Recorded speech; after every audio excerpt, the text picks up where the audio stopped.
Du lytter til en Christian og Jesper podcast. Tusind tak, fordi du er her, og god fornøjelse.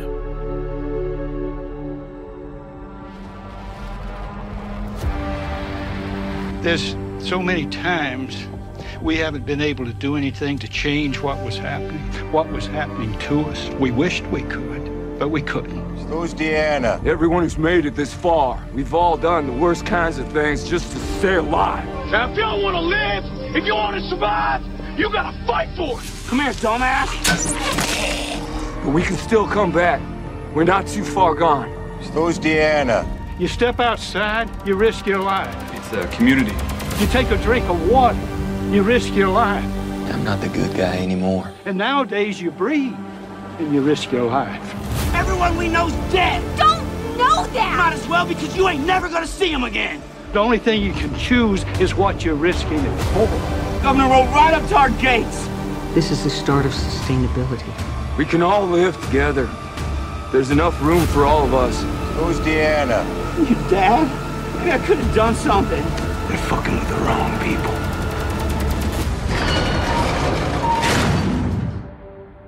If I ever find my family, I'm gonna tell them about Wayne. Jamen, velkommen indenfor i Walkerhulen til endnu et afsnit af Christian og Jesper vs. The Walking Dead. Mit navn er Jesper W. Lindberg. Og jeg hedder Christian Guldager. Hej Christian. Christian, vi har besluttet os for, at vi altid starter et afsnit ud med et lille quizspørgsmål. Ja. Bare lige for at... Ja, for hvad? Hvorfor gør vi det? Jamen for at bevise, forhåbentligvis, at vi er jo ekstremt vidende om The Walking Dead. Ja. Ikke noget pres. Nej, det er ren blær. Det er ren blær, det her. Ja. Så vi har jo det her engelsksprogede Trivial Pursuit, som jeg engang forærede Jesper, som handler om tegneserien. Hvilket er skide godt, når vi sidder og snakker om tv-serien. Som vi har læst for meget lang tid siden. Ja. Nå Jesper, vil du slå med terningen? Jeg slår med terningen. Hvad er det? Det var en af de allerbedste. Det var jo events. Nej. Ja. Okay. Which former pacifist asked to join Rick's militia? Så det er en former pacifist. Jeg kan lige også sige pas. Det ved jeg ikke. Okay, du får et hint. Det er en af vores fælles hadekarakterer. Er det Gabriel? Ja, det er Father Gabriel. Sådan. Godt. Så slår du? Ja, så slår jeg. Så må du... Okay, det er locations, tror What business did Siddiq work on to get ready for the fair? Siddiq?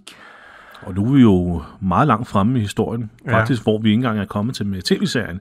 Vi er kommet til hele krigen med The Whisperers, hvor de holder en stor fair-festival. Ja, det kan jeg godt huske, ja. Okay. Så Siddiq er en figur, vi slet ikke har. Han kommer i tv-serien, men...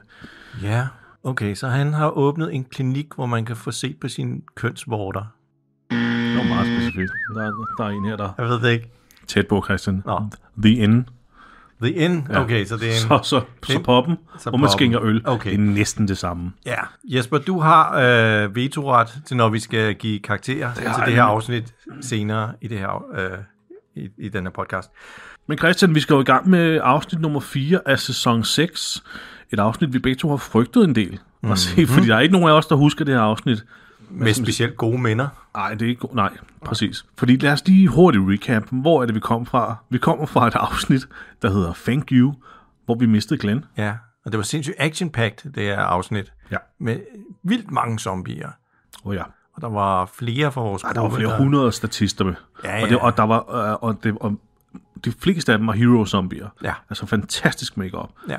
Det var et fantastisk afsnit. Jeg tror faktisk, vi næsten placerede det som en af de bedste. Ja. Det var også et fantastisk afsnit.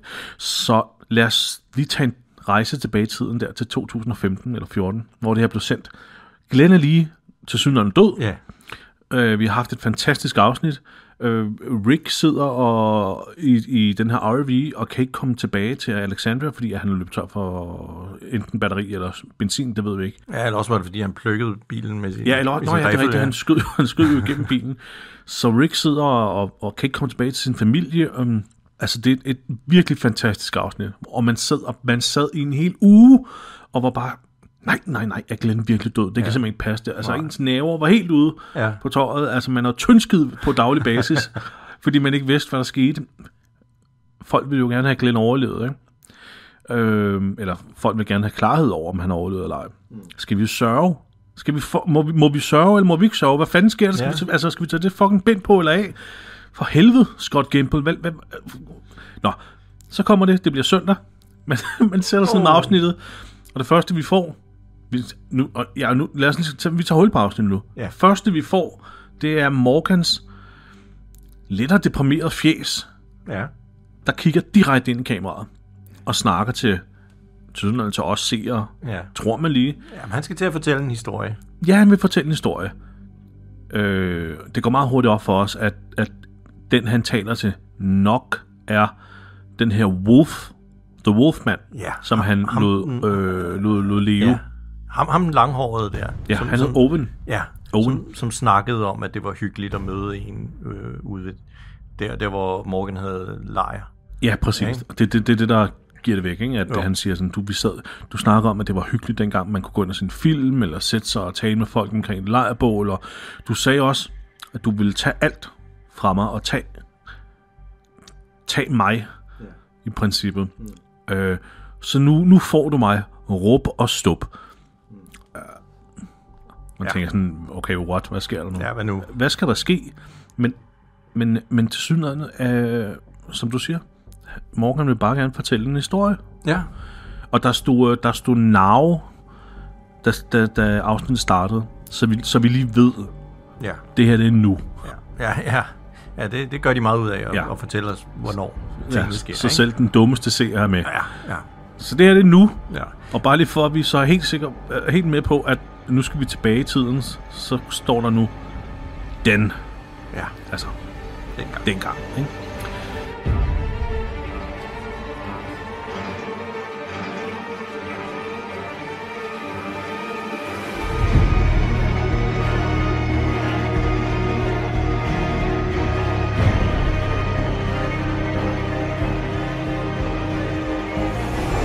Og så er vi ellers tilbage til lige efter, at Rick og Michonne og Carl havde mødt Morgan tilbage i sæson 3. Ja, hvis vi kan huske det, det var dengang, han så Red! Ja, og han er jo stadig fuldstændig psykisk uligevægtig. Han går rundt og snakker med sig selv, og ligger og kæler med sin riffel, og skriver alle mulige mærkelige ting på væggene. Ja. Han er psykotisk, han er direkte psykotisk. Ja. Men det her, det er lige efter Rick og dem har forladt ham, og han står der og råber og skriger. Det er som om, de ligesom har fået noget blusset op i ham. Og mens han gør det, så er der en petroleumslampe, der falder på gulvet og sætter ild til hele lortet. Ja, og imens står Morgan og skælder ud. Han skælder en eller anden i rummet ud. Det giver ikke meget mening, det han siger, vel? Nej, det gør det ikke. Hvad er det egentlig? Du skulle have gjort det. Du skulle have gjort det, råber han, ikke? Jo.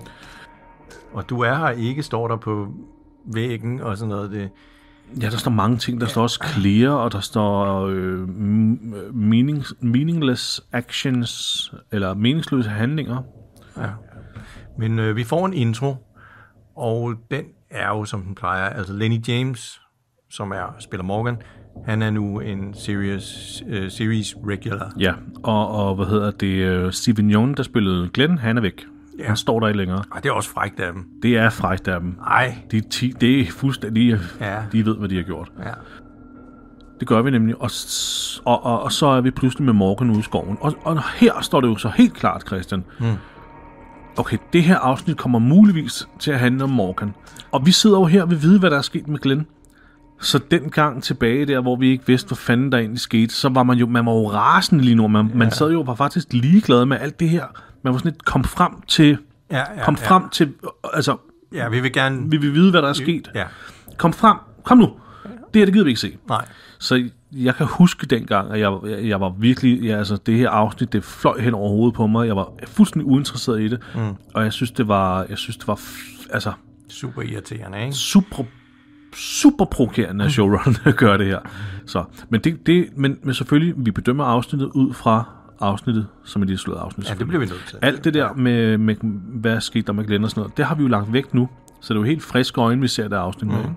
Så, men dengang, der var det godt nok frustrerende. Ja, det var det. Og Morgan, han er også frustreret, Christian. Ja, for han render jo rundt ude i skoven nu og tæsker zombier med sin riffel.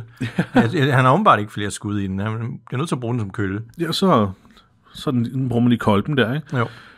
Præmissen for det her afsnit, altså synopsisen for det her afsnit, beskriver det, at Morgan han er blevet hjemløs nu, fordi at lort er brændt ned. Men vi så ham jo, altså han levede jo i en lille by nærmest. Han har jo lagt fælder langs en hovedgade. Ja. Og der var der mange andre huse, han kunne have taget ophold i. Jo, men det var jo det der kvarter, hvor Rick og hans familie også havde boet. Ja. Den der lille gade, hvor der også var en pub, blandt andet, hvor der var billeder af Rick. Ja, præcis. Det var det, vi skulle hente der billede af. Ja. Det var Carl, der ville hente billeder af familien og den der pub der. Så der er der andre steder, han nok godt kunne forskanse sig. Ja. Tænker jeg, så vi må ligesom antage, at Morgan ikke er så meget hjemløs, men at han har valgt at forlade det her sted her. Ja, med mindre ilden tog til at brænde hele kvarteret. Ja, det kunne det godt være. Men det ville være uheldigt. Så, altså jeg betragter det her ud fra, at han vælger at tage ud i skoven og isolere sig derude. Ja. Det er jo et meget psykologisk præget afsnit, det her. Jamen, der er meget tolkning i, hvorfor han siger og gør forskellige ting, og lad os håbe, vi rammer rigtigt på vores fortolkning. Han får godt nok banket mange zombier ned, og dem slæver han så hen og lægger i sådan en kæmpe bunke, fordi nu skal han have lavet et bål, så han laver nærmest sådan et Sankt Hans bål af zombier. Og zombierne vejer til syden 300 gram. Ja. Det er virkelig slet som ingenting løfte de her tunge kroppe. Ja, altså og slæbe rundt på et menneske, som er sådan helt dødvægt, det er hårdt. Det er pisse hårdt. Pissetungt. Han samler nærmest bare op her, og den kommer så lige ligge. Ja. Så, men han er stærk, Morgan. Ja, fred være med det. Ja, og så laver han Sankt Hans bål. Ud af dem. Ja. Om aftenen. Så står han der som en anden Luke Skywalker og kigger på det der bål. Ja, det er faktisk rigtigt. Det afspejler meget godt Luke, der futter Vader af.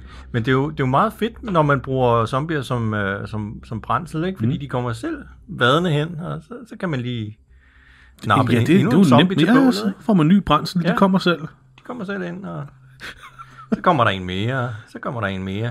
Ej, altså Jesper, uanset hvad, så er der nogle ret fede zombier i det her afsnit. Det kan vi ikke løbe fra, nej. Nogle utrolig fede zombier. Og allerede her i starten får vi en af topkandidaterne faktisk. Ja. En zombie, der kommer ud af skoven med hele kæben flænset, så den hænger i lange laser og fuldstændig åben. Altså det ligner jo en virkelig, virkelig, virkelig gammel Predator. Ja. Og munden simpelthen bare er så svag nu, bare, jeg kan ikke mere nu. Ja. Og så bagefter, så kommer der Gud hjælp med en zombie vadende ud af bålet. Ja. Så man tænkte, der er sgu da ild i mig. Fuldstændig futtet op, ikke? Ja. Som en levende fakkel. Ja, levende. Som en død fakkel. Ja. Og det ser også pisse godt ud. Så allerede her har vi nogle utrolig solide kandidater til bedste zombie. Og Morgan, han går rundt og sætter sådan nogle spidse pinde fast i jorden, sådan hele vejen rundt, så han ikke lige bliver opdaget eller overrasket. Ja, han er altså det kan vi huske lidt tilbage fra fængslet. Der placerede de også de her pinde, de her spyd, skråt ned i jorden, for at zombierne ligesom komme til at spide sig selv. Ja.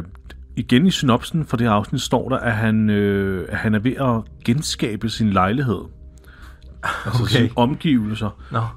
Bare herude i skoven, og det er derfor, han ligesom har valgt det her rektangulære område, som han nu ligesom afmarkerer med de her spyd. Han har hegnet det ind, ikke? Ja, og han begynder at skrive på sten nu, og træer. Nøjagtigt det samme ting, som han skrev på væggen i sin lejlighed, og det er blandt andet det her Clear, som Disney Plus oversætter til Rens. Men det er ikke det betyder. Clear, det betyder, at han rydder. Ja, præcis. Ja. Altså, han er også god til at overleve ude i naturen, fordi han husker at koge sit vand.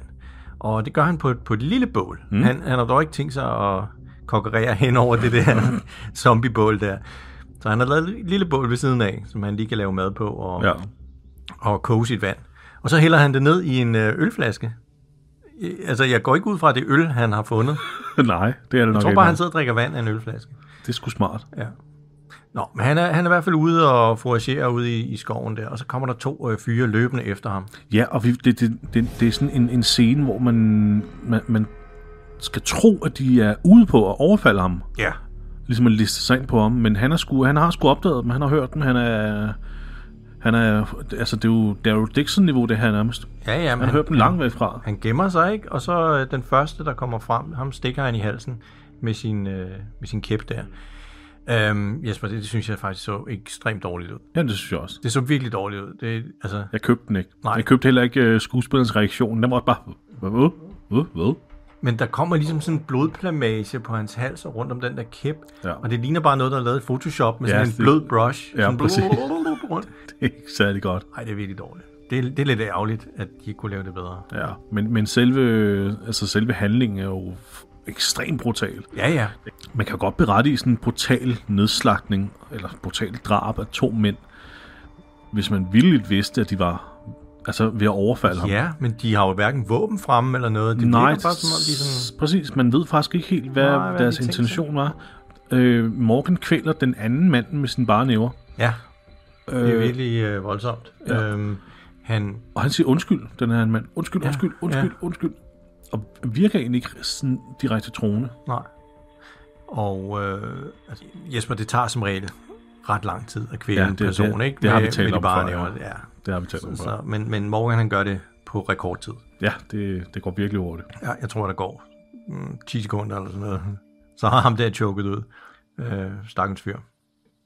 Ja, det er sgu synd for ham. Ja. Men... Senere i afsnittet finder vi ud af, at Morgan han antager, at det her har været en far og hans søn. Det kan godt være. Det kunne godt være, ja. Den ene så ikke meget ældre ud end den anden. Det kunne lige så godt være en brødre. Altså, ja, sagtens. No. I Morgans hoved er det far og søn. Ja.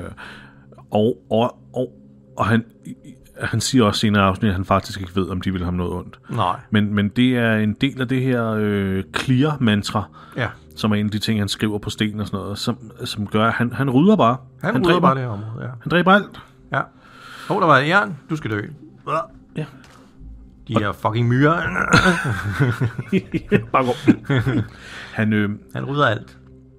Han rydder alt liv, han slår alt ihjel, og vi kommer ind på det senere, for det er en del af hans psykose, og hvorfor gør han det?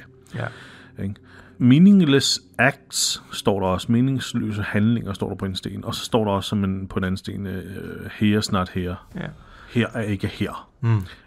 Og det giver ikke nogen mening, når man ser det her i starten, men det begynder at få lidt mening i takt med, at vi får det forklaret i afsnittet selvfølgelig. Ikke? Jeg synes faktisk, det her afsnit er ret pænt filmet. Der er nogle gode shots af Morgan ude i den her skov, hvor han står i sådan en lysning, og hvor han står og får sådan et sammenbrud, hvor han begynder at snakke med sig selv.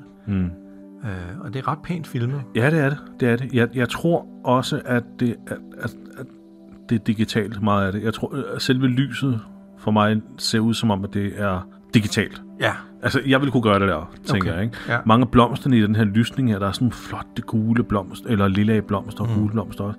Det ser også sådan superimposed ud. Altså, ja, det kan men godt det, være. Det kan godt være at tage fejl der, ikke? Men smukt er det i hvert fald. Ja. Det er sådan en lille smuk dal. Sådan en lille smuk lysning, han har fundet. Og ikke langt derfra, den her lille dal, der er der en hytte. Ved du det hele, Christian? Ja, der er en hytte, og... som han finder frem til. Ja. Og hvem bor i den hytte? Tilsyneladende en ged. Ja. Morgan er sådan lidt, Goat, is this your place? Der står en ged i bag. Det er lidt værd. Der står en ged bag en indhegning, og som han kravler ind og prøver at få fat på. Men i det øjeblik, han tager fat i snoren for at lede den her ged væk, så lyder der en stemme et eller andet sted fra. Ja. Det er en eller anden, der er lidt en ninja. Han fiser rundt, og Morgan kan ikke rigtig se ham. Nej, han kan ikke rigtig lokalisere, hvor kommer den her stemme fra. Hvad er det helt præcis, at den her stemme siger? Du skal ikke tage geden, det er min.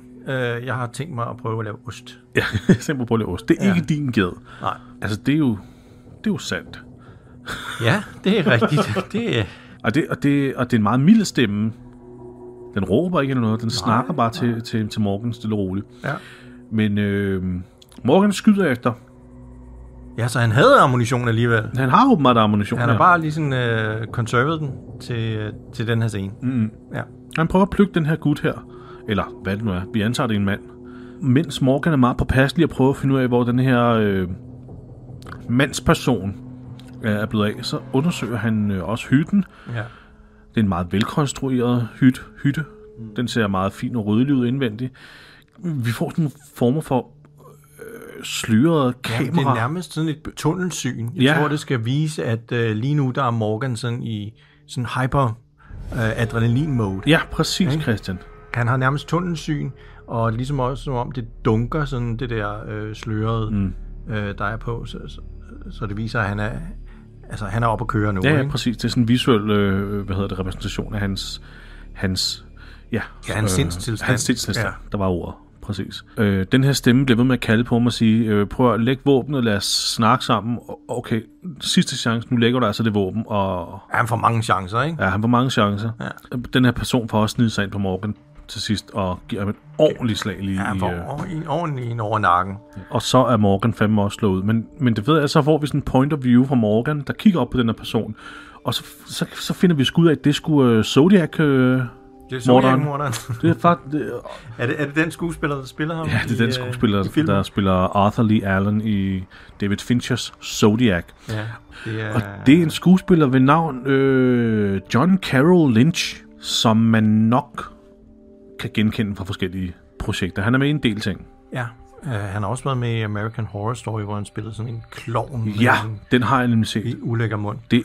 Han er forfærdelig god i den. Ja. Forfærdelig god i den serie. Ja, jamen, han er rigtig god til at spille skurk. Ja, altså han har for eksempel været med i filmen Shutter Island med Leo DiCaprio, og han har været med i Gran Torino med Clint Eastwood. Ja, han spiller også med i den serie, der hedder Big Sky, hvor han vist også spiller en skurk. Og det har han fået meget ros for. Den har jeg faktisk ikke set. Nej, jeg har heller ikke set. Men jeg har set ham i filmen, der hedder The Founder. Okay. Med Michael Keaton. Og der spiller ham her, John Carroll, han spiller en af de 2 originale brødre, der rent faktisk opfandt McDonald's, dem der lavede McDonald's i sin tid. Michael Keaton er så sådan en lidt skurkagtig satan, der kommer ind og nærmest stjæler det hele fra dem, og stjæler konceptet, og ikke giver dem en skid. Ja. Men der spiller han en af brødrene der, og der får man totalt sympati med ham. Fordi han bliver røvrendt på det groveste. Ja. Så han er pissegod skuespiller, fordi i Zodiac, der er han fucking... Altså, han er horrifying i den film, som The Zodiac Killer. Det er derfor, det var altid forbindet ham med Arthur Lee Allen i den film. Ja. Men nu har vi ham altså her i The Walking Dead, hvor han spiller rollen som... Christian? Som Eastman. Som Eastman, ja. Og nu har vi før sagt, at der er nogle Ninja Turtles-referencer i løbet af sæson 6. Nu har vi nu er der 2 allerede her. Ja. Vi havde jo en reference til... der var den der duel mellem Enid og en skildpadde. Ja. Hvor hun blev angrebet af en skildpadde. Ja, hun spiste den. Og så spiste hun den. Og så har vi det her med, at den her figur her, som John Carroll spiller, hedder Eastman, som jo er navnet, eller efternavnet på en af skaberne af Ninja Turtles. Ja, den anden hedder Laird. Nemlig. Eastman og Laird. Ja. Eastman og Laird.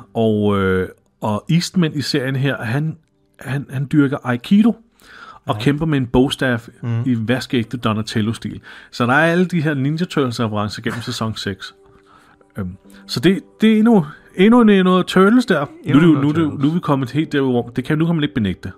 Nej, nu må det være overlagt. Ja, nu fuldstændig overlagt. Nu det. Eastman, og han har en bogstaff. Han dyrker Aikido, og han er peace. Ja. Men altså ham her, Eastman her, man får lige hurtigt, efter han har nakket Morgan i baghovedet med sin bogstaff, så får man et point of view fra Morgan, hvor Eastman så siger, I'm sorry, og vapper ham ind. Ja. Det er nøjagtigt det samme, vi så i et tidligere afsnit nu, hvor Morgan siger, I'm sorry til en, og man ser det fra point of view. Det er vist ham der Owen der, Wolfman Owen, man ser det fra hans point of view. Morgan siger, I'm sorry, og vapper ham ind, og så bliver der sort skærm. Ja. Det er nøjagtigt det samme, der sker her. Og så vågner han op i spjældet. Ja, tilsyneladende. Tilsyneladende i spjældet. Ja, han sidder i hvert fald bag metaltrammer. Og ikke sådan nogle Fisher-Price metaltrammer, eller noget, et proper jail. Nej, det er ikke et hundebur. Han sidder inde i et rigtigt metalbur, ikke? Ja. Nærmest som i det gamle Vesten. Det ligner lidt sådan sheriffens lille, hus der, ikke? Jo. Med fængselsgangen. Men det er altså inde i den her hytte, som Eastman har. Han har simpelthen en lille celle inde i sin hytte i stuen. Og det virker jo besynderligt. Den ene væg er faktisk muret til med mursten, og det er ellers en træhytte. Så der blev gjort meget ud af at få bygget det her bur her. Han virker rimelig handy alligevel. Ja, den er okay. Han kommer ind, og så begynder Morgan at skrige op. Dræb mig! Dræb mig! Kill me! Kill me! Han er helt ude. Han er fuldstændig psykotisk, ja, Morgan, det er han altså. Men han vil gerne dræbes, han vil gerne slås ihjel.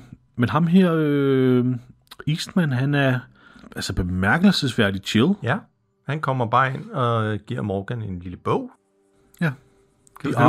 The Art of Peace. The Art of Peace. Ja, sådan finder du fred. Værsgo. Læs lige den. Det er selvhjælp. Ja. Og Morgan rejser sig så op og går over og kigger ud af vinduet, hvor Eastman lige er gået ud for lige at nedlægge nogle zombier, eller en zombie med sin bogstaff. Ja, han skal jo passe på sin ged, Tabitha. Han skal jo passe på geden Tabitha, ja. Fordi han bruger den jo til at få mælk, så han kan lave gedeost. Ja, men han eksperimenterer med at prøve at lave ost, ikke? Ja. Og han er sgu meget send, fordi at bare afslører det nu. Alle dem, han slår ihjel, alle walkers, han slår ihjel, dem slæber han simpelthen hen til en lille kirkegård, hvor han tømmer deres lommer og leder efter ID. Og så begraver han dem og giver dem et kors med deres navn. Ja. Og så bliver det sgu da ikke mere... bliver det da ikke mere send. Nej, der er noget værdigt over det, ikke? Ja, det må man sige. Og imens så... Altså, Morgan har fået en tallerken med noget frokost også. Der er juice. Ja. 4 skiver tomat. Og så hvad der ligner 2 stykker aubergine eller et eller andet. Ja. Vi kan godt afsløre, at Eastman, han er vegetar. Han er vegetar, ja. Ja, så det ligner sådan et eller andet grøntsagsbøf af en slags. Det kan også være sådan en af de der svampe der, man griller og sådan noget. Ja, det er svært at se, men det er ikke kød i hvert fald. Ja. Han siger jo pænt godnat til Morgan, da dagen er ved at være om. Ja. Og han siger, du skal forresten ikke lige gøre min ged noget, vel? Nu har jeg givet dig mad. Så... Du skød på mig, jeg gav dig mad. Ja. Så er du sød at lade geden være? Fordi geden kommer indenfor hver eneste aften. Jeg tror, der bliver mange af de der små sorte kugler, som Eastman er nødt til at feje ud om morgenen. Jeg skulle lige til at sige, det må sgu være forfærdeligt for Morgan at ligge derinde og bare skulle sove lige op af en masse gedelort. Fordi det ligger meget lort, de der. Altså. Ja, det gør de, og det spreder sig. Ja. Altså, det er den... Har du nogensinde haft en kanin i en have? Sådan, altså, hvis du har fliser i haven der, så kan du bare se, hvordan der ligger alle de her fucking små næstelkugler over det hele. Det er helt vildt. Ja. De skider helt vildt. Nå. Ja. Og solen står op. Morgan er stadigvæk der inde i spjældet.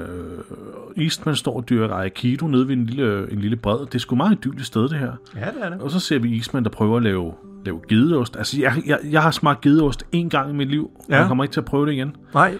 Det var på en skitur i 10. klasse til Norge, hvor de serverede gedeost og sagde, prøv det her. For helvede. Det var ikke lige noget. Nej, det var direkte som at se Eastmans reaktion nu på at smage sin egen gedeost. Fy for helvede, jeg kan ikke lide det. Det er en en rekreation af... Det er fuldstændig sådan, så jeg også... Gengivelse af, hvordan Jesper smagte. Bare leder efter noget og kunne spytte ud. Ja. I eller nogen, man kunne spytte ud på. Nu er jeg en gentleman, så... Han er lige ved at kaste op over sin egen gedeost. Ja. Så det vil ikke... Jamen, jeg forstår ham 100%. Så det er som om dagene går, han træner hver eneste morgen, han laver frokost, han prøver at lave ost, og til sidst kommer vi så til en dag, hvor han så åbenbart tænker, nu skal vi snakke sammen. Og så afslører han, at han før apokalypsen var retspsykiater. Ja, han skulle ligesom vurdere folk, som sad i fængsel, om de var raske nok til at kunne komme ud i samfundet igen. Ja, det var han evaluerede deres sindstilstand og sådan noget, og for at se, om de kunne rehabiliteres til samfundet. Og det må vi jo sige, Christian, det er kraftet med en belejlig profession. Han kunne have været alt andet i hele verden, men han er tilfældigvis lige en retspsykiater med speciale i rehabilitering. Det er lige, hvad Morgan har brug for. Det er jo ikke det værste sted med, at Morgan han kunne ende, når han nu har... Det er det bedste sted i hele verden, han kan ende. Massive psykologiske problemer. Men Morgan, han har også begyndt at snakke lidt mere normalt, i stedet for bare at sidde og råbe, dræb mig, dræb mig. Og det er fedt, ikke, at... jeg kan godt lide ham her, Eastman, til at starte med. Han spørger Morgan, hvad fuck er det egentlig, du render rundt og laver herude? Ja. Jamen, jeg rydder, ikke? Og så siger han, det er det værste slud, jeg nogensinde har hørt. Ja, det var noget vrøvl, det der. Ja, så han taler nærmest for os, publikum, ikke? Ja, præcis. Så, men Morgan er jo ikke helt klar i mailord, hvad det er, han mener om det der med, clear. Det kan jo betyde så meget, men det er det der med, at han rydder. Og det er, det er en del af hans psykose, at han bare nu slår alt ihjel. Men Morgan, Eastman køber den ikke i hvert fald. Nej, Morgan han er ikke tilfreds med at være indespærret i den der celle, så han knækker den der lille tap fra sin dynlås af, og så begynder han ligesom at grave rundt om en af de her,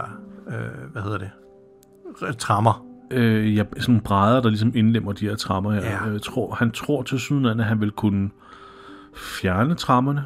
Ja, så han kan komme ud af vinduet, ikke? Ja, jeg ved ikke, hvordan det skulle være muligt. Det virker... Nej, han kan tage det der træstykke af, så tror jeg, han kan tage trammerne ud, og så kan han smadre vinduet. Og det vil være en forfærdelig konstruktionsfejl, hvis det skulle være så nemt. Ja, specielt når vi får at vide senere, at der har været en anden i cellen før. Præcis, ikke? Så det, som ikke har prøvet det. Så jeg tror mere, at den her scene skal tages som et forsøg på, at nu vil jeg skulle ud herfra. Ja. Jeg tror ikke, det ville kunne lykkes for ham. Ja. Men Eastman, han kommer ind igen, og så begynder Morgan så at fortælle om den her oplevelse, han havde med de her 2 fyre, som han slog ihjel ud i skoven.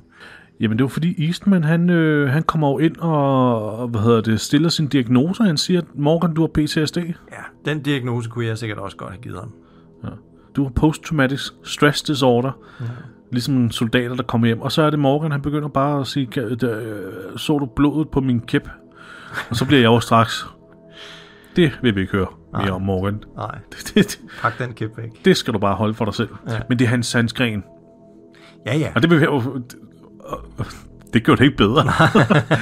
Hans bogstav. Ja. Jeg har set blodet på spidsen af min bogstav. Ja. Og det er fordi, at jeg dræbte den her. Jeg stak den her mand igennem halsen, og den anden kvalte. Det var far og søn. Men det gjorde jeg. Og fordi jeg er nødt til at dræbe alt. I need to clear. Jeg tror simpelthen, at det er en underbevidst ting, der hedder, nu har jeg mistet min kone, jeg har mistet min søn, jeg er fuldstændig til rotterne. Jeg kan ikke finde mig selv. Så det eneste, jeg gør i verden nu, det er, at jeg rydder den for alt. Ja.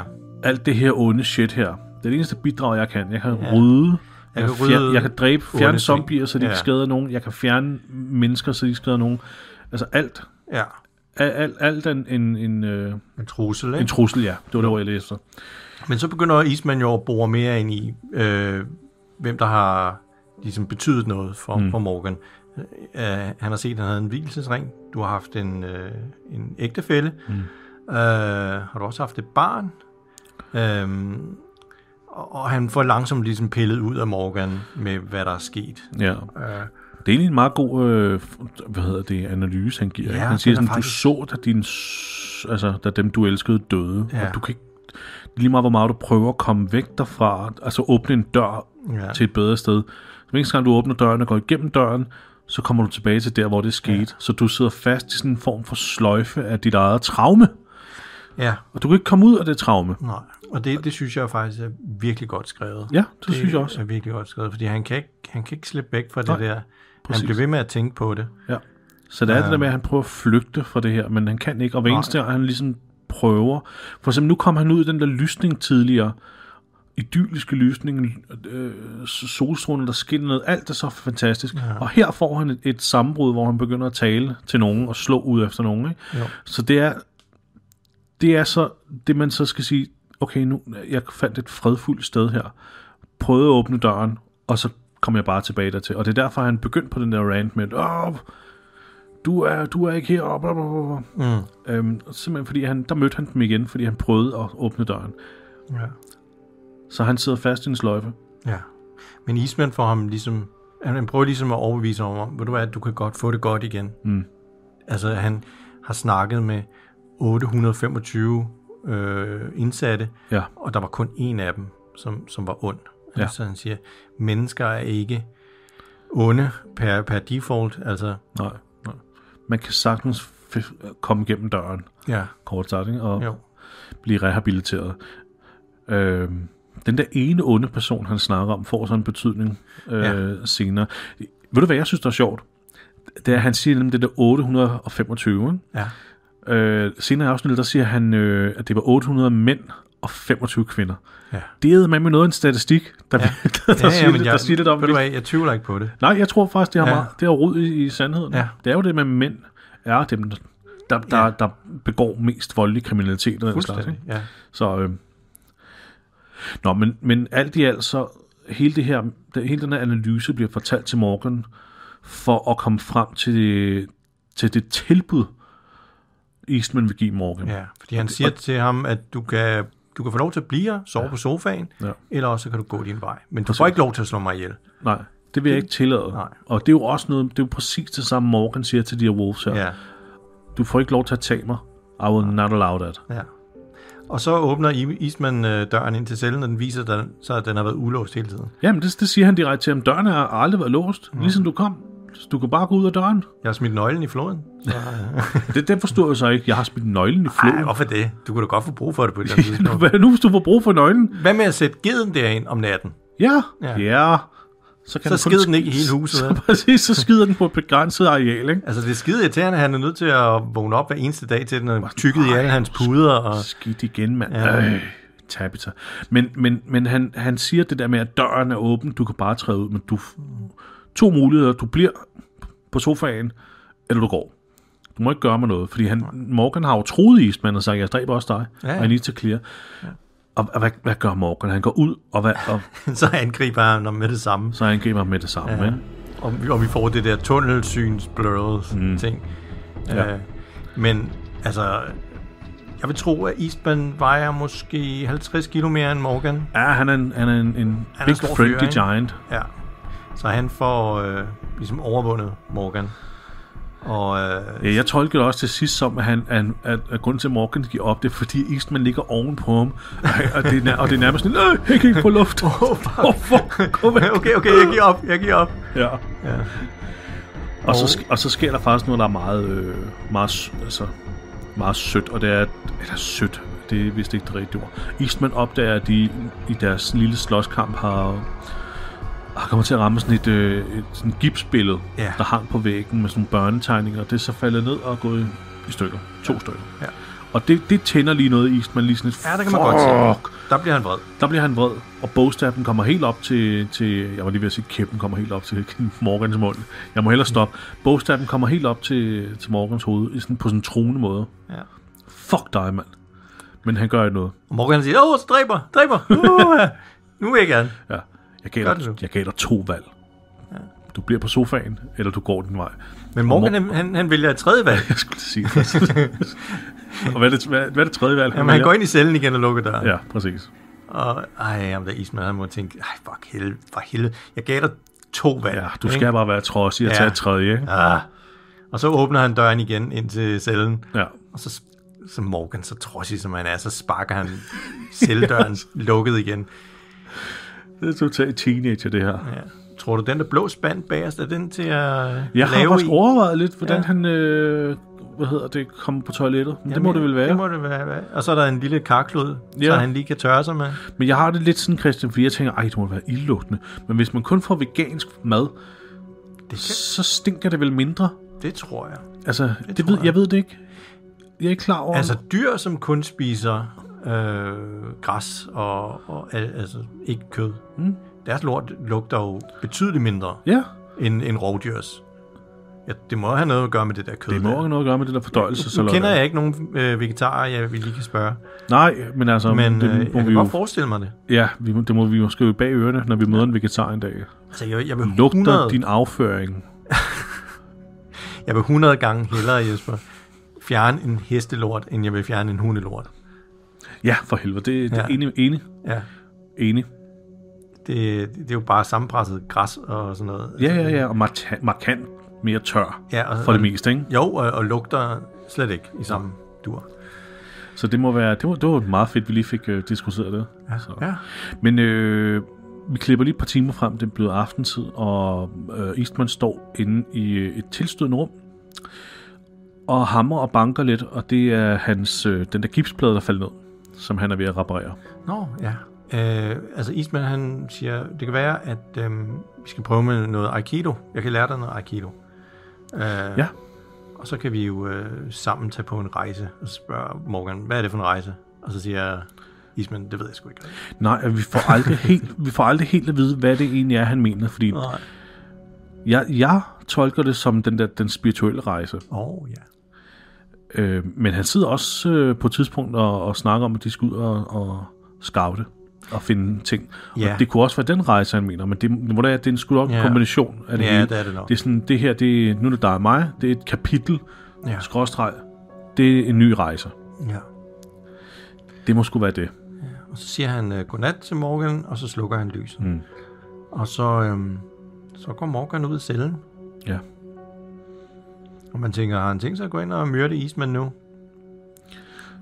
Det vil jo være en virkelig douchey move, ikke? Ja, det ville det godt nok, men han er fandme også utilregn i Morgan, altså. Så man bliver sgu lidt bekymret, men han går så ud og opdager den der gipsplade. Det er her, vi ser, at det var det, han stod og hamrede og bankede på, Eastman.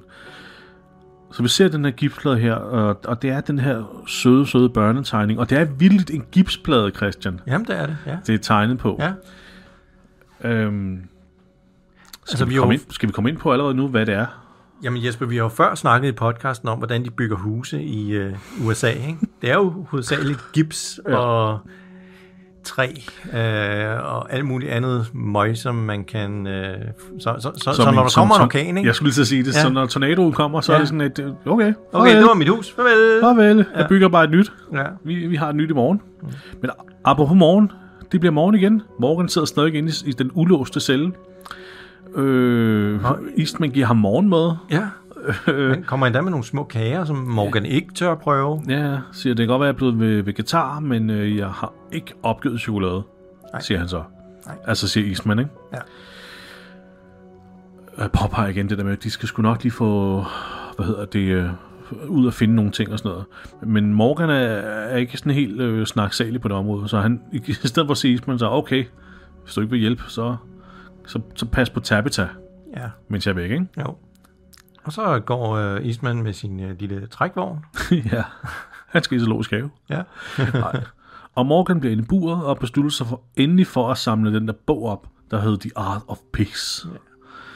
Altså, hvis det havde været mig, der var låst i den her celle, så havde jeg nok taget den der bog op lidt før. Fordi det må sætte være kedeligt at sidde flere dage og bare glo ud i luften. Jamen, jeg er helt enig.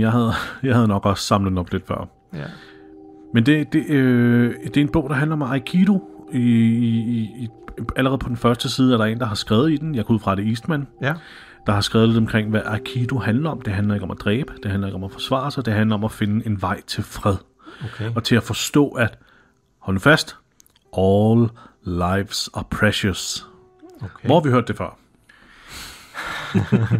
det er jo Morgans mantra. Ja. Så det står klar for os nu, at det her afsnit, det fortæller historien om, hvordan Morgan han blev sendt. Ja. Hvordan han blev så fucking sendt, at han lod de værste mennesker overleve. De her Wolves-folk. Hvordan han lod dem slippe væk. Hvordan han lod dem overfalde Rick. Og hvordan, hvordan han... Altså, ja, det er irriterende, for vi har skadet så meget. Ja, vi har set konsekvenserne af at ikke gøre en skid ved de her onde mennesker. Så det er sådan lidt... Nu får vi den her indstilling til, at all life is precious, men vi har allerede set, det er en dårlig idé. Det er en forfærdelig idé. Vi er nødt til lige hurtigt at nævne nu, at han læser det i bogen, og så skynder han sig ud for lige at hjælpe, eller redde Tabitha-geden fra 2 zombier. Ja. Og den ene knaller han ned igennem 2... hvad fanden er det, han knaller ned? Jeg tror, det er sådan en lille stol, du ved, sådan med 3 ben. Så det er 2 metalben fra en stol? Ja, den er bare vendt om. Ja. Den er vendt om, så benene stikker opad. Ja. Hvad hedder det? En lille skammel. En skammel. Ja, en skammel. En omvendt skammel. De to af skamlens ben går direkte igennem hovedet på zombien. Det er en fantastisk effekt. Det skal vi huske til bedste på dem. Ja, skammel. Nå, men han får reddet geden. Jesper, den ene af de der zombier, den er meget god. Den har ligesom sådan et 3 store rifter over ansigtet. Men det ligner ikke lidt en maske. Jo, det ligner også en maske. Ja. Det ligner også lidt... Fordi rifterne var ikke dybe. Altså rifterne gik ikke nedad. Rifterne var bare malet på. Ja. Ikke? Så det ser stadig fint ud. Ja. Det er jeg synes, det er 2 gode make-ups, det der. Men jeg kan godt se, at hans hoved er sådan unaturligt stort. Ja. Han er sådan en elefantmand. Ja, eller sådan noget. Han ligner en elefantmand lidt, ikke? Og Morgan får så slæbt de her zombier i den retning, han ser Eastman slæbe zombier. Og her er det så, at han opdager, at Eastman har den her gravplads, hvor han begraver alle zombier. Hvilket jeg synes er fuldstændig til overhånd. Altså Rick tilbage i sæson 1, tog ideet på Wayne Dunlap. Ja. Wayne, han vil fortælle sin familie om. Ja. Eastman tager idéerne for at se, hvem det er, og så begraver hver enkelt. Altså, Rick hakkede bare Wayne i stykker. Og smurte sig selv ind med hans guts, ikke? Jo. Og har aldrig nævnt ham siden. Og aldrig nævnt ham siden, selvom han svor, ja, at han ville fortælle om Wayne. Ja. Det har, vi synes jo begge to, det er synd for Wayne, så... Det er synd for Wayne. Hvad var det, vi var ved at snakke om, før han gik ud? Og jeg afbrød det der... Det kan jeg ikke huske, men... Aikido? Nå ja, vi skal lige have med, Jesper. Hvem kender vi ellers af kendte mennesker, der dyrker Aikido? Nej. Hvem bør jeg vide? Hvad nu? Nej. Steven Seagal.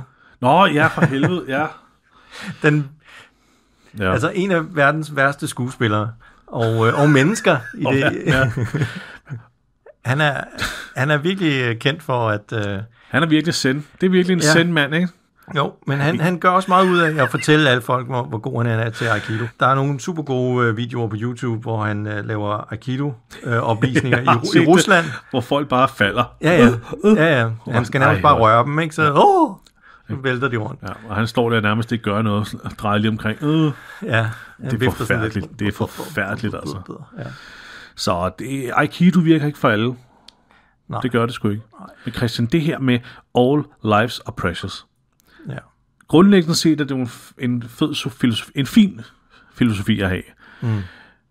Grunden til, at vi to ikke bryder os om det nu, det er fordi, du kan simpelthen ikke, altså, it doesn't apply on this world. Nej. Hvordan siger det på dansk? Jamen, altså, det gælder ikke længere for det situation, de befinder sig i nu. Jamen, det er præcis, du kan ikke praktisere sådan en livsfilosofi i en verden som den her. Fordi at det handler vel om, altså det der med peace handler vel om bare at være et fredeligt menneske. Ja. Men derfor skal du da vel ikke ensbetydende også bare lade dig være sårbar for angreb af folk, der som bare overhovedet ikke deler den livsfilosofi og bare slår ihjel. Ja. Der er jo kun så mange ressourcer nu, præcis, som folk kæmper om. Nemlig, du vil møde folk, der vil prøve at slå dig ihjel hele tiden. Ja. Så det er jo en fuldstændig fucked up filosofi at have, at all lives are precious. Nej, det er det ikke. Og som du lige sagde, vi har allerede set konsekvenserne af de der valg, han har truffet med all lives are precious. Jeg lader Wolves-folkene gå, jeg lader dem her gå, jeg gør ikke noget. Og de går bare ud og fortsætter. Ja. Og så fucker de nogle andre menneskers liv op. Ja. Altså de der Wolves-folk, der havde jo været... Hvis Morgan ikke havde... hvis Morgan havde slået de der 2 gutter ihjel i skoven, første gang han mødte dem, der ved bålet der, så var den der mand i den der regnfrak, for eksempel, så var han aldrig blevet overfaldet og fået skåret halsen over. Nej, det er rigtigt. Og alle de her Alexandria-beboere ville aldrig være blevet dræbt med økser og alt muligt på gaden. Nej, for det var jo dem, der fandt Aarons billeder i den der bil. Præcis. Ja. Så det er jo fucked up så meget død og ødelæggelse Morgans all lives is precious filosofi har forårsaget. Ja, men det er jo også det med Morgan, ikke? Han kommer jo til at svinge meget frem og tilbage med det er at tro på den her filosofi, og så ikke tro på den. Ja, altså. Men det er simpelthen så belastende, ikke? Altså, ikke? Men det kommer vi også til at tale om. Altså, der er nogle figurer i den her serie, der har de der sindssyge op- og ned-rejser der. Ikke? Carol, fantastisk figur, men hun har med også nogle... Ja. Nu vil jeg ikke mere. Nu vil jeg aldrig slå ihjel mere. Nu vil jeg isolere mig selv. Okay, jeg kommer tilbage igen. Ja. Ikke? Okay, jeg dræber igen. Ja. Det er sådan, accepter nu bare, hvad præmissen for den her verden er. Hvad præmissen for overlevelse i den her verden er. Du kan ikke have den her livsfilosofi. Det kan ikke lade sig gøre. Det er fucked up. Altså, Bubber vil ikke overleve i den her verden. Ja, Bubber. Hej, og lørdag. Du er færdig, Bubber. Du skulle have angrebet i stedet for at sagt god lørdag. B.S. Christiansen står sådan og råber af ham. Hvad laver du, Bubber? Hvad laver du? Så slå de ihjel for helvede. Ja. Ikke? Det er ikke det, jeg har lært dig. Hej, skal vi finde Holger? Nej, den kan sgu ikke.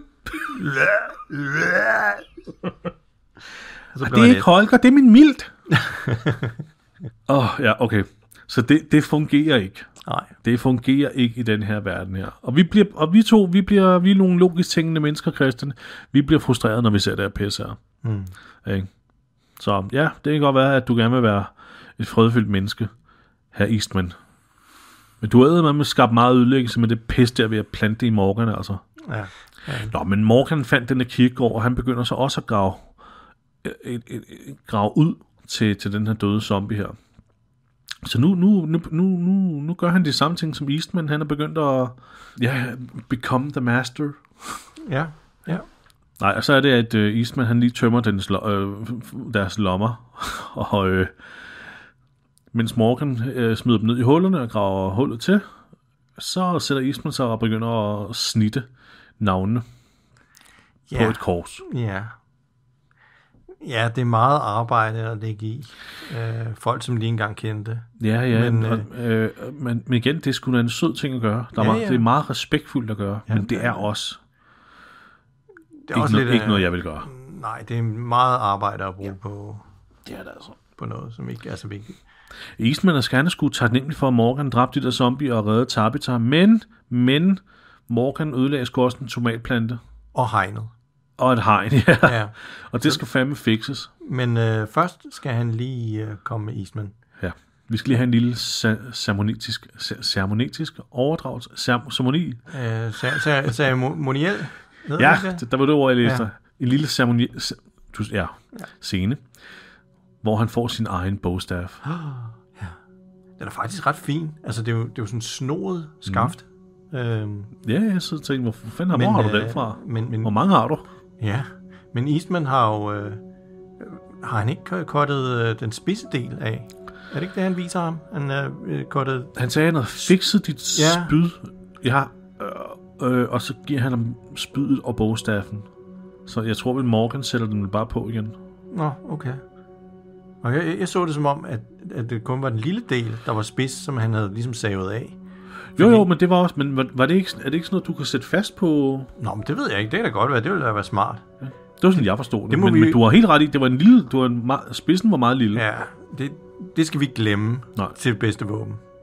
Men dagene går. Tomatplanten blev restaureret. Hegnet blev genopbygget. Og Eastman og Morgan, de øver sig på daglig basis nede ved floden i Aikido. Hvorfor er det altid sådan nogle scener med Aikido eller meditation skal foregå ved en bæk eller en flod? Ja, det ved jeg ikke. Udover selvfølgelig den visuelle repræsentation af fred. Ja. Og hele det her, nærmest det her Bruce Lee mantra. Be water, my friend. Ja. Nå, men det bliver aften, og Morgan og Eastman, de skal lige sidde og snakke lidt sammen ved aftenbordet, og så spørger Morgan ham om, hvem den her onde person var, han havde mødt. Han spørger, hvorfor han har buret, ja. Og så sidder vi alle sammen og tænker, det vil vi jo også gerne vide. Det vil vi først gerne vide, ikke? Hvad var havde du et gæt på det her, Christian? Nej. Jeg var helt overbevist om en helt bestemt storyline med det bur. Nå. Jeg tænkte, netop fordi vi ved, der var en børnetegning på væggen og sådan noget. Jeg tænkte, det her er noget, han har lavet, fordi et af hans familiemedlemmer muligvis var blevet til en zombie eller et eller andet. Og så var de en eller anden Herschel-agtig ting med, jeg kan ikke give slip på dem. Og så har han opbevaret dem, inden de bliver det her bur her. Ikke? Ja. Men, og så var det, jeg havde siddet og tænkt, men hvordan fanden får man bygget et bur i sådan en stue så hurtigt? Så det virker ikke helt troværdigt. Nej. Men nu får vi det sgu at vide, og jeg synes faktisk, det er utroligt fascinerende. Hvorfor? Ja, det er en lang historie. Det er en lang historie, så vi skal måske gøre det kort. Ja. Han arbejder som retspsykiater. Nemlig. Og gennem sit arbejde, der møder han så en fyr, der hedder Crichton. Ja. Som er temmelig syg oven i hovedet. Det var den ene person, han sagde, der var ren ondskab, der var psykopat. Ja. Og han forklarer, hvordan den her gut her, altså Eastman skulle vurdere ham, eller evaluere ham, til at se, om han var egnet til et rehabilitetsprogram. Ja. Prøveløsladning og så videre. Og alle blev charmeret af den her vaskeægte psykopat. Men Eastman og ham havde sådan et øjeblik, hvor, som han siger, hvad hed den der mand? Crichton, ja. Hvor ham her, Crichton her, udmærket godt kunne sige, at Eastman havde gennemskuddet ham. Ja. Og derfor angreb Crichton simpelthen Eastman. Prøvede at slå ham ihjel. Og her er det, at Eastman siger, og der hjalp Aikido mig. Ja, med at slippe ud af den der benlås. Ja, præcis. Han har fået foræret en lille kaninfod, sin datter, ham her Eastman også, fordi han åbenbart har været deprimeret oven på alle de her, altså oven på sit arbejde og alle de her menneskers skæbne og hvad der er for nogle mærkeligt eller syge ting, de gør, ikke? Så han har været deprimeret og fået den her kaninfod af sin datter, og så var det, han havde tænkt, jeg er nødt til at gøre et eller andet, og så var han begyndt at dyrke Aikido. Så Aikidoen hjalp ham mod ham her, psykopaten, der prøvede at overfalde ham, og derfor var kaninfoden jo også en del af det. Det var held. Så ham her, Crichton, selvom at Eastman så sagde, at Crichton er stjernepsykopat, han dur ikke til rehabilitering, osv., så havde Crichton simpelthen fået charmeret alle andre til at tro, at han var, klar til at komme ud i samfundet. Ja. Men det var han så ikke, fordi da han så kommer ud alligevel, så tager han sig hen og slår Eastmans familie ihjel. Ja. Hans kone, hans datter, hans søn. Ja. Og går så hen og melder sig selv. Gik han og meldte sig selv bagefter. Og forklarede det med, at jamen, han ville faktisk bare ud nu og ødelægge Eastmans liv. Ja. Som hævn for, at han åbenbart havde gennemskud om et eller andet den stil der. Så Eastman, han lægger en plan, hvor han bygger det her bur inde i sit sommerhus. Og så tager han simpelthen hen og kidnapper Crichton, som går og samler skrald op ved en motorvej. Ja, noget af den stil, ikke? Og så smider han så Crichton i det her bur. Og så, jeg tror ikke helt her, han fortæller, om han rent faktisk... Nej, han får ikke fortalt det her, men han siger, at det var hans plan. Ja. Alt det her var hans plan. Han byggede det her, fordi at hans plan var at hente Crichton, putte med det her bur, og så bare se ham selv sulte ihjel. Ja. Eller se Crichton sulte ihjel. Ja. Det var hans plan. Om han gjorde det får vi ikke at vide her. Skal vi afsløre, om han gjorde det? Det kan vi godt. Det gør han. Det gør han. Ja. Det gør han. Ja. Crichton ligger også på den der kirkegård der. Ja, det gør han. Man ser hans hvad hedder det, headstone der.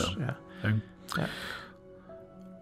Og efter det er det så, at Eastman så fandt ud af, okay, jeg er nødt til at blive sendt nu, fordi nu jeg er helt derude, hvor Morgan er nu. Ja. Jeg er fuldstændig psykotisk, at jeg har gjort det her, ikke? Jo. Men det sjove er, at han nævner senere, at det tog 47 dage. Ja, det er for Crichton sulte ihjel. Det er ret lang tid. Det er ret lang tid, ja. Jeg tror egentlig, det passer måske meget godt. Man plejer at sige, omkring en måned, ikke, kan man leve uden mad. Ja. Så det kan også være, at Crichton har været en stor mand, at han havde noget at tage på. Ja, det er det. Vi får aldrig se, ham. Hvordan han ser ud eller noget.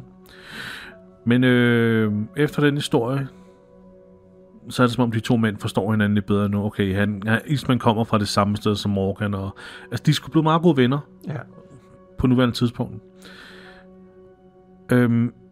Eastman sidder så og snakker om, at de er nødt til at tage ud på den her rejse, fordi de skal finde, de har brug for en præsending, og de har brug for, jeg ved fandme ikke, hvad det er, han sidder og siger, de har brug for. Og så siger Morgan, jeg ved, hvor vi kan få alt det. Ja. I min gamle lejlighed ude i skoven.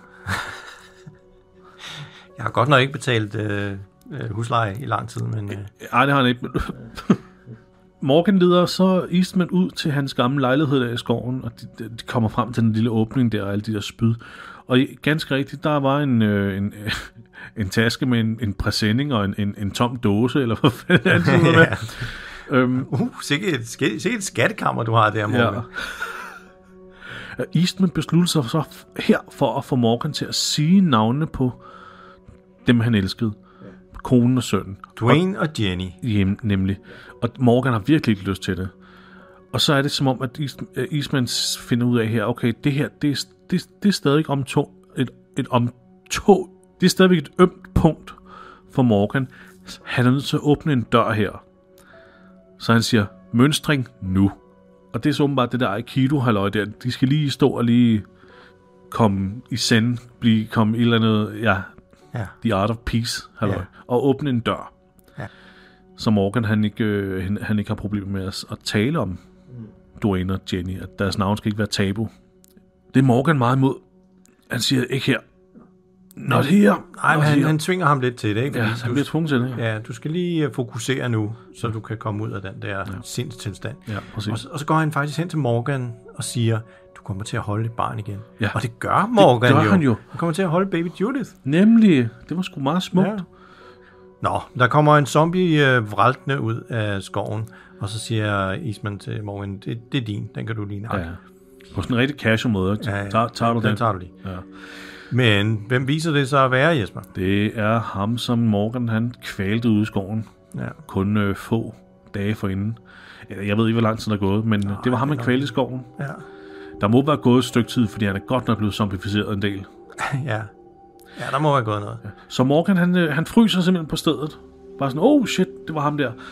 Og så kommer Eastman så løbende og siger, af banen, her kommer bananen. Okay. Hvad var det?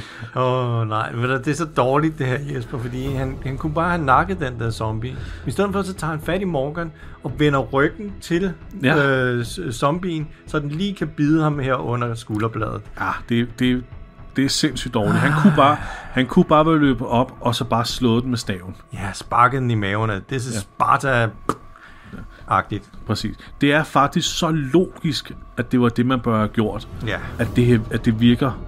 At det står i ens øjne nu og bare sådan et, det er for dumt der. Det er simpelthen for dumt. Det er ikke første gang, du har stået foran en zombie, vel, Eastman? Det er en forfatterdagsorden, der bare tordner frem på skærmen her. Og så han bliver bidt i ryggen. Ja. Det kan vi ikke gøre noget ved. Nej. Og så begynder Morgan straks at få en fuldstændig psykose igen, sammensmeltning. Ja. Og det tolker jeg på den her måde her. Nu har han endelig lukket op for alle de her døre her, for at komme ud af det her post-traumatic stress, og den her psykose, han har døjet med. Og han har endelig fundet en ny ven, der har hjulpet ham med det. Nu dør den her ven. Så nu er vi bare igen... Den dør, han åbnede, nu er vi igen tilbage til et sted, hvor han mister en, ikke? Ja. Ja, og de slås og slås. Ja, han farer i kødet på Eastman, og de slås, og Eastman får ham ned og ligger igen. Og så ligger Morgan igen og råber, dræb mig. Ja. Men det er jo igen, fordi... Nu har han mistet den lille smule, han havde fået. Ja, han har lige bygget noget op, og nu mister han den person, han havde knyttet sig til igen, ikke? Jo. Der har hjulpet ham tilbage til livet. Og det ligner, at Eastman godt ved det. Der er et eller andet i hans ansigtsudtryk, der er sådan et, pis. Hvorfor skulle jeg også lige bides? Det er så synd for Morgan. Hvorfor skulle jeg også gøre, som forfatteren har skrevet på papiret? Hvis jeg lod være, så kunne jeg være med i flere afsnit også. Ja. Ja, det var sgu dumt. Nå, men... Og Morgan sætter sig også op og siger, jeg sagde, det ikke skulle være her. I said not here. Og så siger Eastman så, here is not here. Ja. Altså sådan, men her er ikke her. Som sådan et med, at jamen, alt er flygtigt. Ja. Du kan ikke, tilegne et sted en betydning og sådan noget. Alt. Ja, men jeg forstår, hvad du mener. Du forstår, hvad jeg mener. Ja. Det håber jeg også, I gør. Det håber jeg, vi også, at lytterne gør. Ja. Og så begynder Morgan igen at spidse sin kæp og gå på jagt. Ja, men det er jo netop det, ikke? At nu er han gået lidt imod, hvad Eastman har lært ham, ikke? Ja, det er som om, han er faldet tilbage nu i alt det her. Og han ser en zombie, som han så sniger sig ind på og nakker, ikke? Jo. Ved at stikke en kæp i nakken på det. På zombien. Det er en fantastisk zombie. Det er en rigtig god zombie. Hele dens ryg er flået op, så man kan se rygsøjlen. Og han er super tynd. Ja. Og lige snart, og da den her zombie falder, så ser man så, den var faktisk ved at komme ind i... Det var ved at liste sig ind på 2 unge mennesker. Præcis. 2 meget unge, meget uskyldige mennesker. De er uden tvivl kastet, fordi de har et utroligt uskyldige ansigtsudtryk. De ser ikke farlige ud. Nej, det gør de ikke. Og de vender sig straks om mod Morgan og siger sådan, og Morgan skal jo til at angribe dem. Ja. Han skal jo til at rydde igen. Men hun åbner sin taske og tager en dåse med nudler. Ja, med kyllingnudler. Ja. Op. Og sætter... og en lille patron. Og en lille patron, ja. Og siger tak. Og lige så snart hun siger ordet tak, så er det som om, så blev Morgan lige klikket tilbage på alt det, der han lige har lært over den her tid her. Ja. Altså, det er simple ord, og det er der meget stor symbolik i, hvor meget et ord kan betyde for folk, ikke? Jo. Sige tak, anerkende et eller andet, ikke? Ja. Men ved du, hvad jeg synes, der er irriterende? Det er, at han overhovedet ikke tager de der nudler. Han løber bare tilbage mod hytten, og tænker, fuck de der nudler, dem skal jeg da ikke have. Ja, det er lidt dumt, ikke? Jo. Han kunne godt lige have sagt til dem, at tage dem bare med. Ja, tage dem lige med. Tage dem bare med, jeg skal ikke have dem. Ja. Men det klikker ham ligesom ud af den der psykose, han faldt tilbage i med det samme. Det simple ord, tak, og det der med, at nu redder han 2 mennesker. Ja. Tidligere spurgte Eastman ham jo også, har du så reddet nogle mennesker? Og der bliver det ligesom antydet, ja, det gjorde han før i tiden. Før han fik den her psykose. Ja. Så det betyder noget for ham nu, han har reddet de her 2, han har fået tak, så han har heldigvis klikket tilbage til den her nye lærer, som Eastman har fyldt ham med, ikke? Jo. Men han når tilbage til hytten, og så ligger der desværre en zombie og spiser Tabitha. Ja, geden Tabitha. Stakkels ged, og det ser fandme realistisk ud. Ja, det mener godt vi, lavet. Det ser fucking realistisk ud. Ja. Stakkels ged. Stakkels Tabitha. Simpelthen et op. Og så finder han Eastman, som står omme ved den der kirkegård og er i gang med at grave til de her zombier. Ja, til den zombie, der bed ham. Ja, til den zombie, der bed ham, ja. Altså, nu bliver det ikke mere sind. Ja, og han... Og så siger Morgan til Eastman, sæt dig ned, før du signer. Ja. Sit down before you fall. Og hvad er det, Christian? Kan du huske den? Ja, men det er noget, Belloc han siger til Indiana Jones i Raiders of the Lost Ark. Christian, for helvede. Okay. Sit down before you fall. Hvem siger det, siger du? Belloc. Siger det til hvem? Han siger det til Indy. Hvornår? I Raiders, hvor Indy han har drukket sig fuld, fordi han tror Marion er død. Nå ja, det er rigtigt. Så går han ind på den her arabiske bar, og så griner Belloc lidt af ham, ikke? Han siger, sit down before you fall down. Ja. Well, these Arabs don't care if we kill each other. They're not going to interfere in our business. It was not I who brought the girl into this business. Please sit down before you fall down. We can at least behave like civilized people. Det er rigtigt, ja. Men, du havde en anden reference, eller hvad? Ja, et lidt mere altså, relevant reference, vil jeg så til mig at sige. Fordi Morgan siger det samme til Rick i det allerførste afsnit, Days Gone By. Come on. Sit down before you fall down. Jeg gætter på, at det er det, den refererer til, Christian, ikke? Ja, Indiana det er nok. Jones. Men, det er det nok. Men ja. Vi sidder jo her med en af de største Indiana Jones-fans i Danmark. Altså. Jamen, jeg kan ikke switche off. Jeg kan ikke switche det. Jeg kan ikke switche off. Men jeg troede, det var derfor, du sidder og kiggede så skælmsk på mig. Nej, overhovedet ikke. Nå, okay. Det var det første, du siger det der, det går op for mig. Nå ja, det siger Bella, der er noget i stil med jer. Nå, men Eastman sætter sig jo så ned og begynder at lave et sådan en headstone, sådan en kors. Ja. Er det til sig selv, eller er det til... Det må være til den zombie. Det må være til den der zombie der, ikke? Nå, men han sætter sig ned, og Morgan går så over til Eastman og får det at se til ham. Og her er det så, Eastman afslører, at han rent faktisk gennemførte det her med Crichton. Ja. At han fik på. Det var en træthedsjæ. Ja, men det er sgu også langt, det her afsnit. Ja, det må... Eller, det er faktisk det irriterende. Vi mener jo det her, eller vi føler jo virkelig, at det her det er et filler-afsnit. Det er unødvendigt filler-afsnit.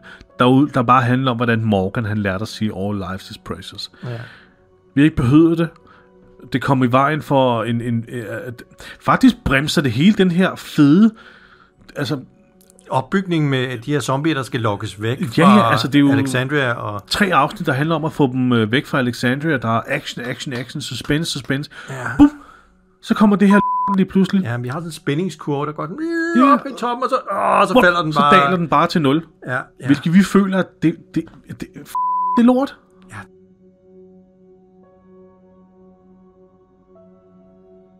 Nå, men Eastman, han snakker lidt om hvordan han slog Crichton ihjel, og hvordan han gik tilbage for at finde den her gipstegning, eller den her tegning, der var på noget. Det er det. Det var på en væg i hans hus. Det er hans datter, der har tegnet den på væggen i deres gamle hus, så han var nødt til at tage de der 50 kilometer tilbage til sit hus, fra hvor han var. Ja, skære det her stykke gips ud af væggen. Ja. Han har sikkert stået med sådan en power tool. Tiltrukket milliardzombie. Det var det eneste, der nåede tilbage. Jeg forstår det godt. Jeg kunne godt finde på at gøre det samme. Ja, men så var hans bil brudt sammen og sådan noget, så han snakker om, at han var gået 50 km gennem zombiefyldt land og sådan noget. Men han snakker, og samtidig snakker han så også om, at jamen, han er klar til at dø nu. Så han siger til Morgan, hvis du gerne vil blive i den her hytte her, så gør du bare det. Altså, der er jo elektricitet, jeg har jo solceller på taget. Ja. Her kan du godt bo, ikke? Her er min datters kaninfod, nu kan den bringe dig held. Jeg har også en ged. Nå nej, det har jeg ikke. Ja. Geden er godt nok væk, ikke? Ja. Men du må godt blive, Morgan, men jeg håber ikke, du vil blive, for det hele handler om mennesker. Ja. Verden handler om at find nogen, du kan holde af, ikke? Ja, præcis. Ja, er nok det vil han prøve at sige til ham. Og så dør Eastman simpelthen off-screen nu. Han har en gun, men vi ser aldrig, at han skyder sig selv eller noget. Vi ser faktisk bare, Altså, vi cutter bare til, at Morgan nu står i solopgangen eller solnedgangen og dyrker Aikido, og er blevet meget bedre. Ja, for så nu svinger han den der kæp som en nu er det rent champ. Donatello, ja. Tror du, det er ham? Altså, tror du, det er Lenny James? Det ligner det. Vi ser det i modlys. Ja, så han ligner... Ja, så det kunne være hvem som helst. Det er bare silhuetten. Ja. Men det ligner ham. Det ligner hans silhuet. Han har sgu nok lært det. Ja. Han er rimelig god. Han er rimelig sej til det der. Og så ser vi ham så forlade hytten. Og han forlader hytten i det tøj, vi første gang ser ham i. Tilbage i sæson 4. Ja. Nej, undskyld. Det er sæson 5. Det er post-credit-scenen efter det allerførste afsnit, hvor Rick og hans gruppe har forladt Terminus. Der ser vi, at Morgan finder et Terminus-skilt, hvor der står No Sanctuary. Ja. Altså et af de skilt, hvor Rick har været over og fight, altså hvis det hele ud, blod, eller hvad det var. Nu ser vi ham, Morgan, komme gående i det her tøj her, og finder et Terminus-skilt, hvor der står det her med, kom til os. Ja. All road leads to Terminus. Those who arrive, survive. Ja. Så det er jo egentlig en meget fin forklaring på, hvordan Morgan har, i hvert fald i det mindste, kommet i retning af Rick, kan man sige, ikke? Jo. Hvordan fanden han så finder Rick og dem efterfølgende? Ja, hvilke spor følger han der, hvor han må komme frem til Terminus og se, at det brænder, og det er fyldt med zombier og ting. Jamen, vi ser jo faktisk, at han... Ja, det ved vi faktisk ikke. Vi ser faktisk bare set det skilt, ja. Ja. Ja, det er du ret i. Han er jo nok kommet frem til Terminus, jo. Og tænkte, hey! Ja, det har Rick, der smadret godt og grundigt. Ja. Nå. Stakkels de mennesker. Han ved ikke om hvem det er Rick, vel? Men så finder han ham efterfølgende på en mærkelig måde. Han finder jo Daryl og Aaron. Men jeg tillader mig at sige, at det er et stort område, og han har 360 grader, han kan gå i, men han vælger lige den ene grad. Det er meget heldigt. Ja. Nå, men vi er tilbage i nutiden, hvor Morgan sidder og snakker med ham der. Hvad hedder han? Glenn? Owen, ja. Og så siger han så, det var så det. Det var mig, Rup og Stup. Det vil ikke alt. Det var det ene historie. Ja, du har vel andre spændende historier, Morgan. Du er vel mere end den ene historie om, hvordan du blev sendt. Ja. Men den her Good Owen her, altså det er næsten som om, at Morgan tror, at han kan rehabilitere Owen på samme måde, som Eastman rehabiliterede. Men det kan han ikke. Det kan han ikke. Fordi Owen, han er ond. Og ved du, hvordan man kan se på folk i film, at de er onde? Blandt andet, at de har grimme tænder. Det ligner æseltænder. Ja, det ligner virkelig bare grimmere. Ja. Bare meget grimmere. Og så er all's lost, Jesper. Når man først har så grimme tænder, så er not gonna work. Jeg vil ikke sige, det er fordomsfuldt, det der, Christian. Ej, men de er så belortet, de tænder der. Jamen, det er tydeligt. Du kan se det. Eastman beskrev jo også, at han var den eneste, der gennemskudde ham af Kryten, og han gjorde det ved at se, det var et blik i øjnene. Og jeg vil tillade mig at sige, at det der blik af psykopaten, det ser vi hos Owen nu også. Ja. Men vi sige, det er lidt tænderne. Ja, og tænderne. men vi kan ligesom ikke rigtig afkode, om Morgan spotter det. Nej. Eller hvad?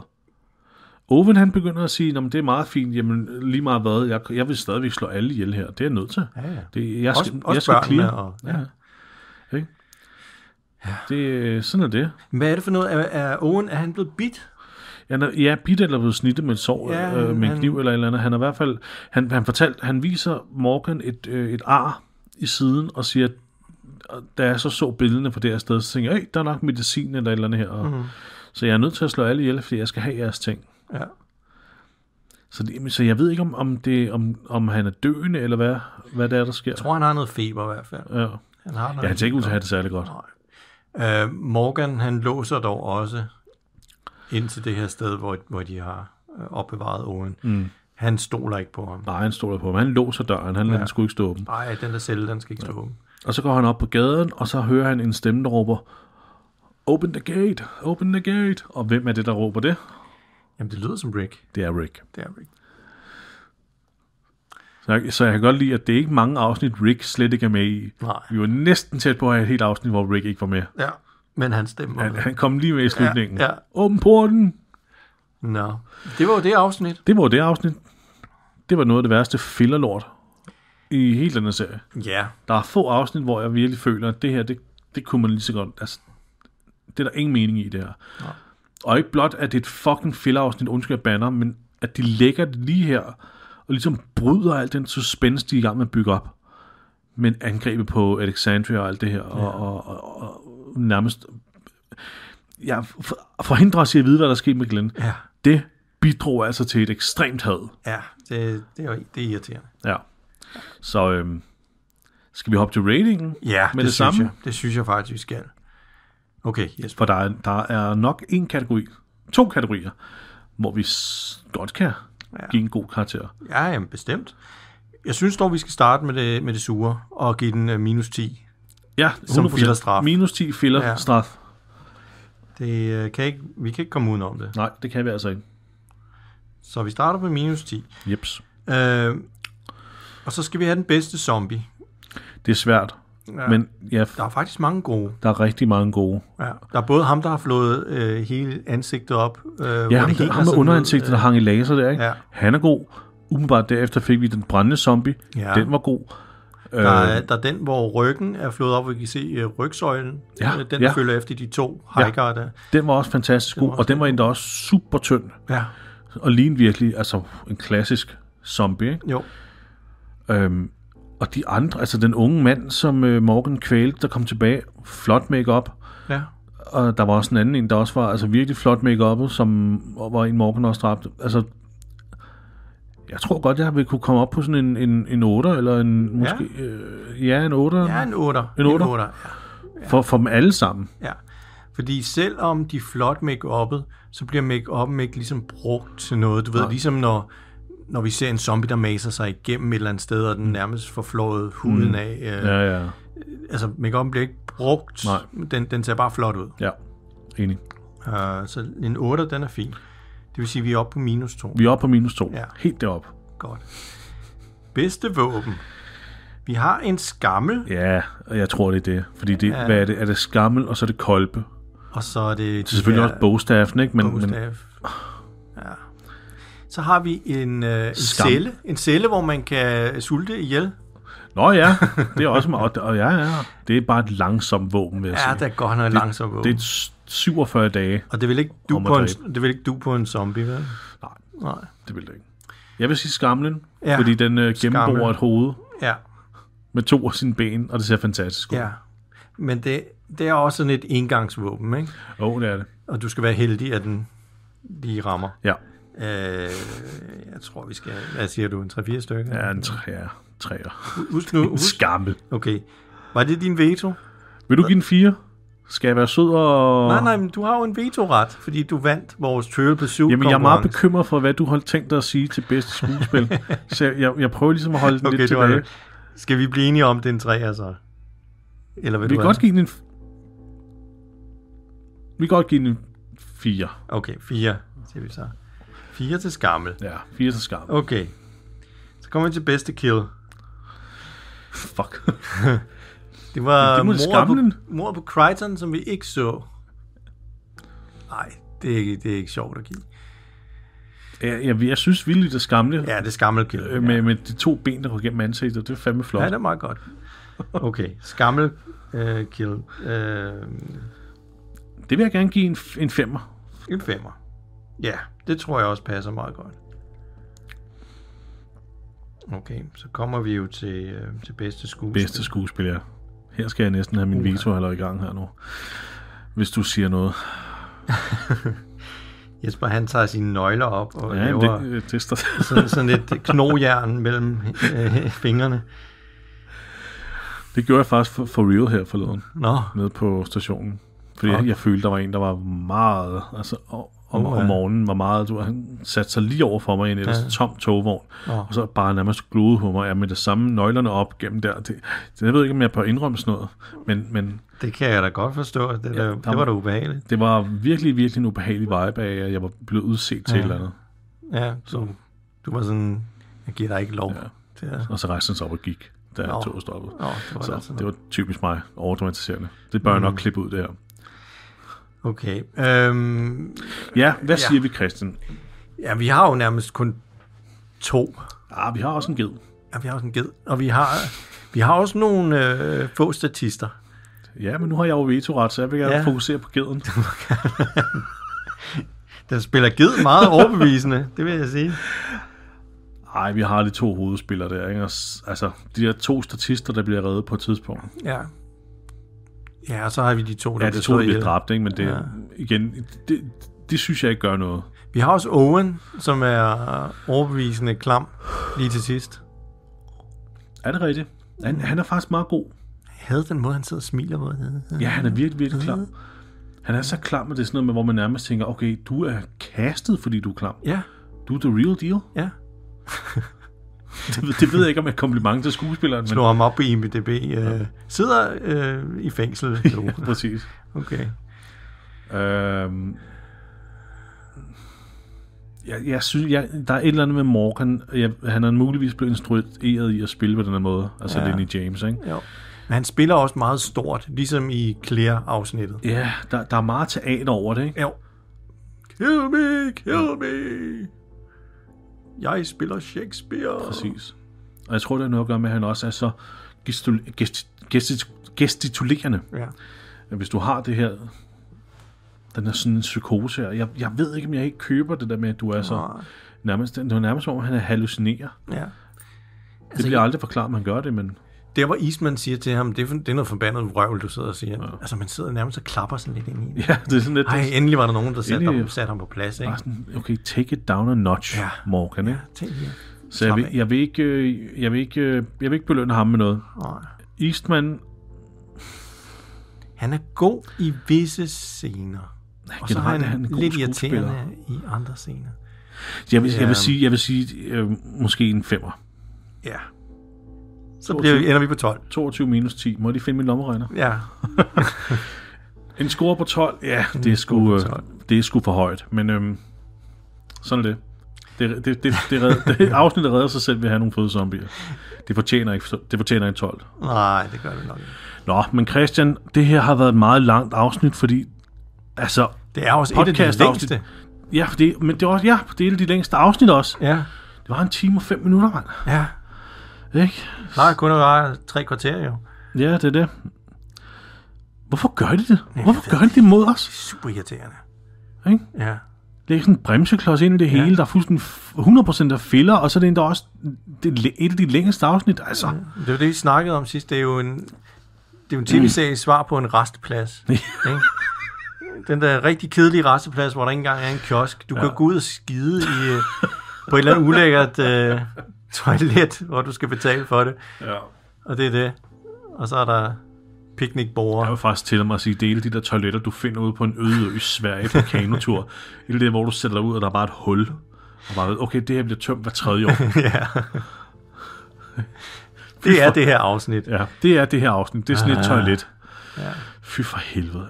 Ved du hvad, det bliver meget bedre i næste uge. Ja, det bliver det. Det bliver det godt nok. Så men sådan er det jo med alle tv-serier. Der er nogle lorteafsnit, man lige skal kæmpe sig igennem, ikke? Jo. Så det virker nærmest, som om de har siddet og har haft 15 afsnit det her det er sådan, til at fortælle historien, og bare sådan, nej, vi skal bruge et til. Ja. Kan vi ikke bare smide et eller andet med en Donatello? Og... Ja, med noget med Morgan. Kan vi ikke bare fortælle, hvordan Morgan fik sit send? Ja. Jesper, har du nogle anbefalinger her, lige før vi slutter? Nej, jeg har intet. Jeg har en enkelt. Der er startet en ny serie på Amazon Prime, der hedder Harlan Coben's Shelter.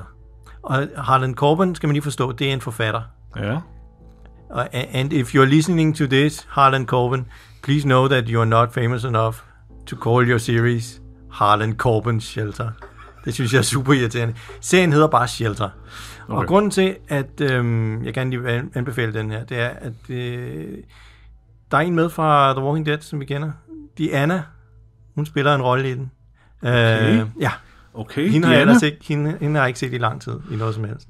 Men Diana er med i den, og hun spiller en ældre en spåkone og sådan noget. Hun er sådan lidt mystisk. Okay. Og det er et meget godt mysterie. Det kan jeg godt anbefale. Det kan man godt lige hygge sig lidt med.